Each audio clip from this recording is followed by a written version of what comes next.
जी बिस्मिल्लाहिर्रहमानिर्रहीम, अस्सलाम वालेकुम। मैं हूं जहांज़ेब खान और आप देख रहे हैं मेरा वीलॉग। नाज़रीन, इस्लामाबाद में सर्दी बहुत बढ़ चुकी है। आज मौसम की पहली बारिश हुई है इस्लामाबाद में और जिसकी वजह से इस्लामाबाद में इस वक्त दर्जा हरारत फ्रीजिंग में है और बहुत ज़्यादा ठंड है इस वक्त यहाँ पर। इसीलिए मैंने सोचा कि इस ठंडे इन्वायरमेंट के अंदर कुछ गर्म बातें आप लोगों से की जाएँ, कुछ ऐसी बातें आप लोगों से डिस्कस की जाएँ जिसके बाद इंसान को पसीना आना शुरू हो जाता है। मुझसे कई लोगों ने जो है वो इस बात पे पिछले कुछ दिनों में डिस्कस किया, कुछ लोगों ने कमेंट्स भी किए, कुछ लोगों ने जनरली मुझसे डिस्कस किया इस हवाले से कि जनाब ये बताएं कि हम जो बातें सुन रहे हैं पाकिस्तान के खुदा न खास्ता डिफ़ॉल्ट होने के, तो अगर पाकिस्तान खुदा न खास्ता डिफ़ॉल्ट हो जाता है तो इसका एक आम आदमी पे क्या असर पड़ेगा। एक आम आदमी, एक रोज़ाना की बुनियाद पे कमाने वाला आदमी, उसकी इनकम पे इसका क्या असर पड़ेगा, उसकी लाइफ पे इसका क्या असर पड़ेगा। और ये बड़ा ही जेन्युइन क्वेश्चन है। 90% लोग जो इस वक्त पाकिस्तान में हैं वो इसी जेन्युइन कंसर्न से दो चार हैं। और कई लोगों को इस बात का अंदाज़ा नहीं है कि अगर कोई मुल्क डिफ़ॉल्ट होता है तो उसके एक आम आदमी पर, यानी एक रोज़ाना की इनकम की बुनियाद पे जो इंसान पाया जाता है, जो कि एक जॉब पेशा आदमी होता है या एक स्मॉल बिजनेसमैन होता है, उसकी ज़ाती ज़िंदगी पे, उसकी ज़िंदगी पे इसका क्या असर पड़ेगा। तो पहली बात तो ये है कि मैं इस वीडियो को बड़ा ही शॉर्ट रखूँगा, कोशिश करूँगा कि कोई बड़े बड़े अल्फाज इस्तेमाल ना करूँ, जैसे कि ट्रेड डेफिसिट हो गया, जैसे कि इंपोर्ट एक्सपोर्ट डेफिसिट्स हो गए, जैसे कि मैक्रो इकनॉमिक्स हो गए। इस किस्म की मैं कोशिश करूँगा कि बड़े बड़े अल्फाजों का इस्तेमाल ना करूँ, ना इनकी डेफिनेशंस में जाऊँ, क्योंकि ये बहुत बोर हो जाएगा। मैं चाहूँगा कि एक आम आदमी का कंसर्न एक आम आदमी की ज़बान में, बिल्कुल सादी ज़बान में उनको समझाऊँ। पहली बात तो ये है कि जिस वक़्त मैं ये वीलॉग बना रहा हूँ, आज 29 दिसंबर 2022 है, यानी दिसंबर ऑलमोस्ट जा रहा है। आज की तारीख तक, मैं बता रहा हूँ, 29 दिसंबर 2022, पाकिस्तान अल्हम्दुलिल्लाह इस लाइन से बहुत दूर है। पाकिस्तान डिफ़ॉल्ट होने की लाइन से बहुत दूर है।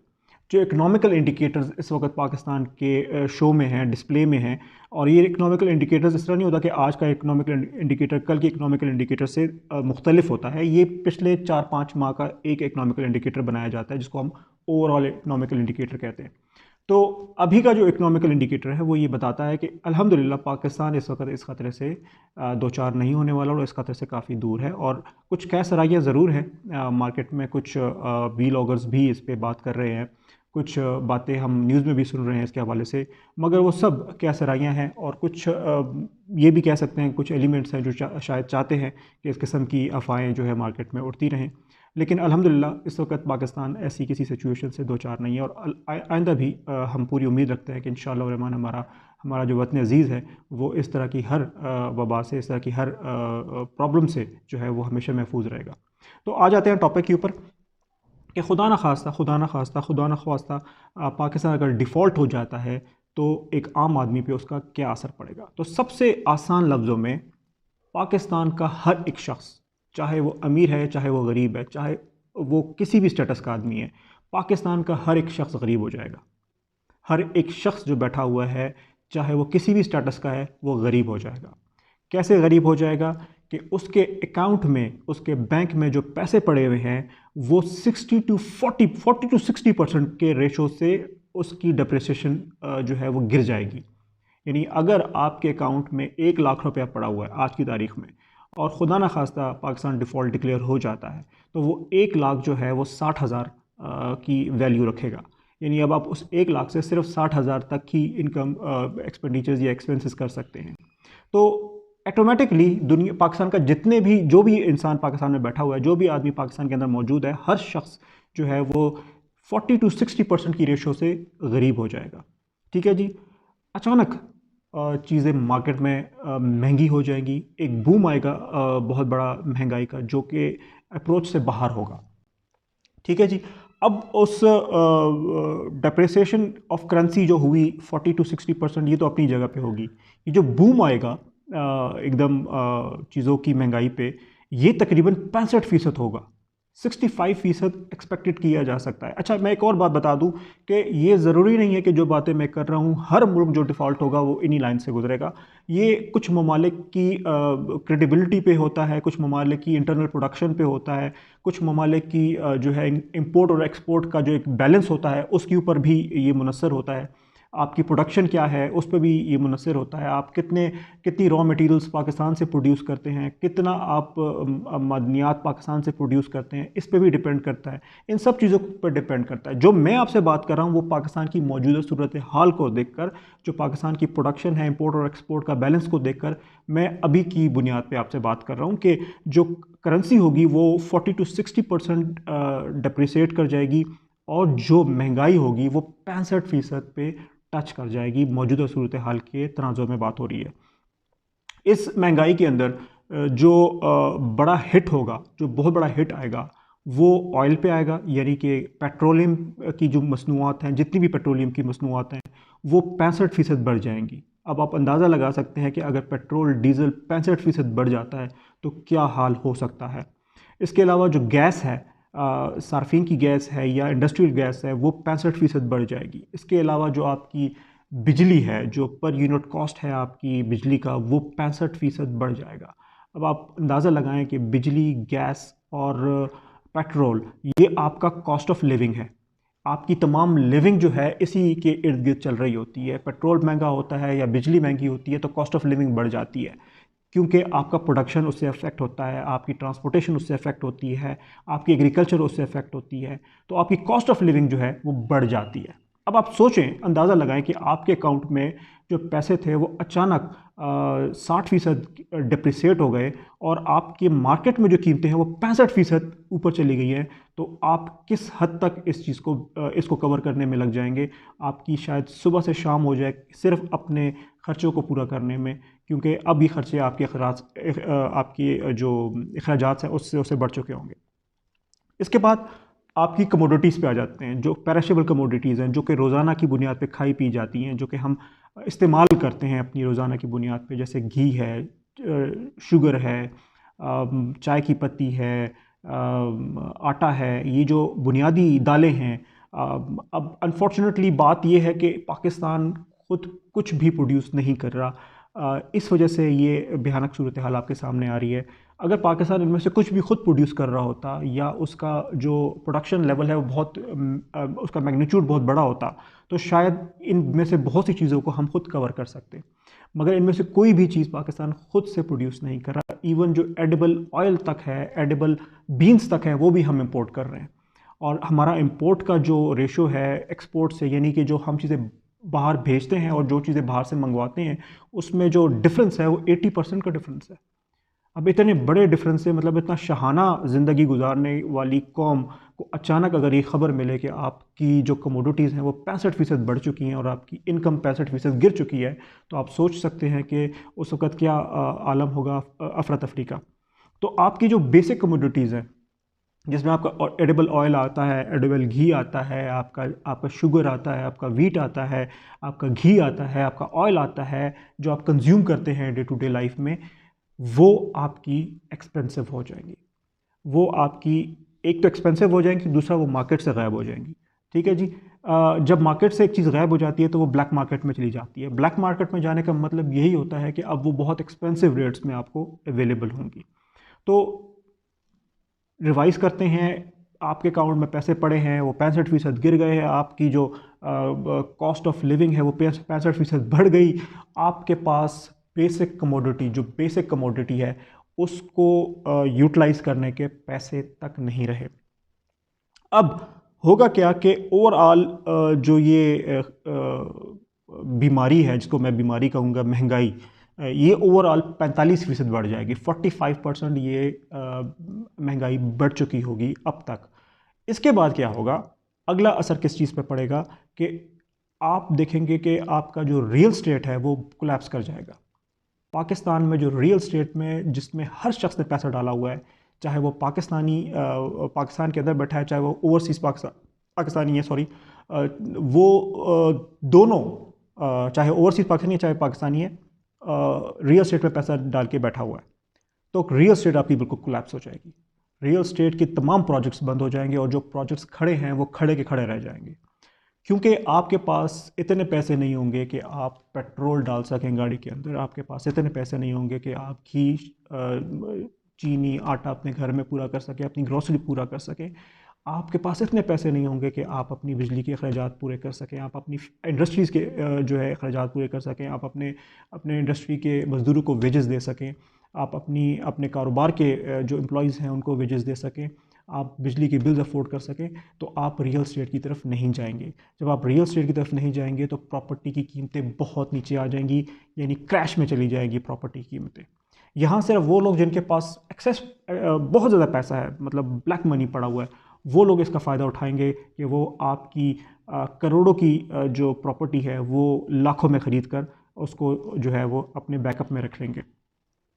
अच्छा, अब क्या होगा कि जी प्रॉपर्टी भी गिर गई है, तो प्रॉपर्टी के इन्वेस्टर्स भी सारे गायब हो जाएंगे।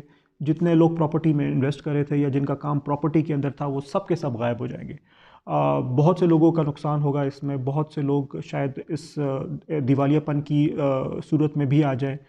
इस सब से क्या होगा कि आपकी इनकम ड्रॉप हो जाएगी और एक्सपेंसेस बढ़ जाएंगे। ठीक है जी, जब इनकम ड्रॉप होती है और एक्सपेंसेस बढ़ जाते हैं तो डेफिसिट आता है। ठीक है जी, अब क्या होगा कि बेयकीनी की सूरत हाल होगी।